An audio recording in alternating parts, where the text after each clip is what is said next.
A true partnership comes when the value of community contribution in terms of volunteers, local knowledge, expertise, sharing, collaboration is equal to the value of the dollars.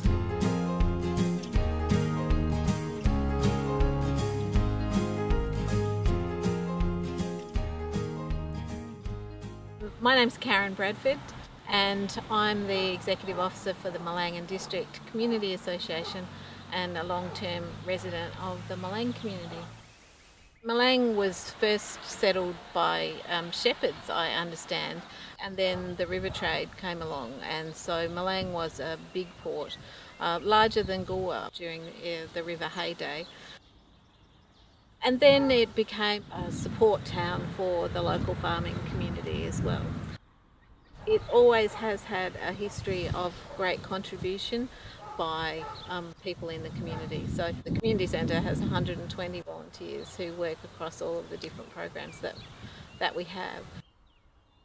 The Milang Old Schoolhouse Community Centre was commenced back in 2003, and over the years we've developed a number of programs that have really met local needs. When the drought came in 2006-07, it became obvious that things were desperately wrong with the river system and that there wasn't sufficient water coming down. And it wasn't just about the drought, it was also about over-allocation upstream.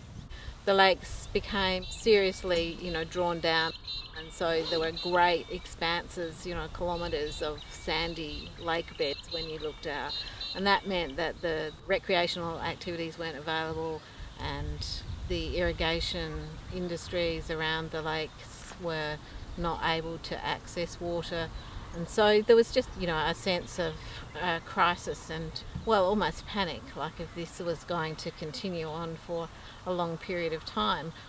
And I guess as an environmental disaster, it's not one of the things that happens quickly. If it's a bushfire or a flood, then you get quick response from around the country, really. Everybody in Australia stands up to help. The community's response was, we need to do something about this and we need to do something now.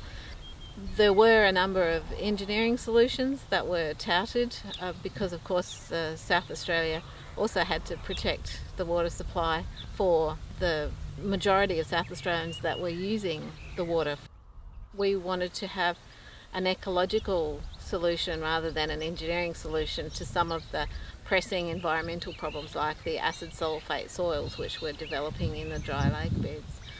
That encouraged the community to get involved in consultations with the government. The strength came from the community coming together and insisting that they be actively involved in the decision making that was going to affect them in the long term. There was some money which came from the Commonwealth Government to implement some of the environmental measures that would protect the environment but also make the environment more resilient should we ever have to go through a similar drought again. What we took to the government was a plan about how they could achieve the same outcomes that they wanted to achieve, but in ways that would substantially benefit the community. We wanted to revegetate, and so that meant that we would need a lot of plants, and so there have been up to 9 community nurseries that have established around the lakes. We have our own nursery here at Milang, which is run by the community organisation as a social enterprise, so we provide local jobs and local training opportunities for people. And we've grown over 1 million plants now for the program. So that was one aspect, and the other is, of course, if you're growing all those plants you need to get them planted out.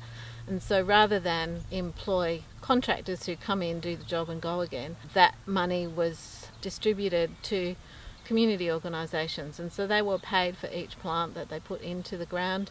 So they used it, many as a fundraising activity, and so in small communities, being able to earn $5,000, that replaces an awful lot of cake stalls. So we've done wonderful things in empowering our communities And they have the local knowledge now. They know where the plants grow, where to collect the seed, how to grow the plants, and how to continue to care for this place after the funding runs out. So there's all that local knowledge that stays within the community as a basis for the future and sustainability.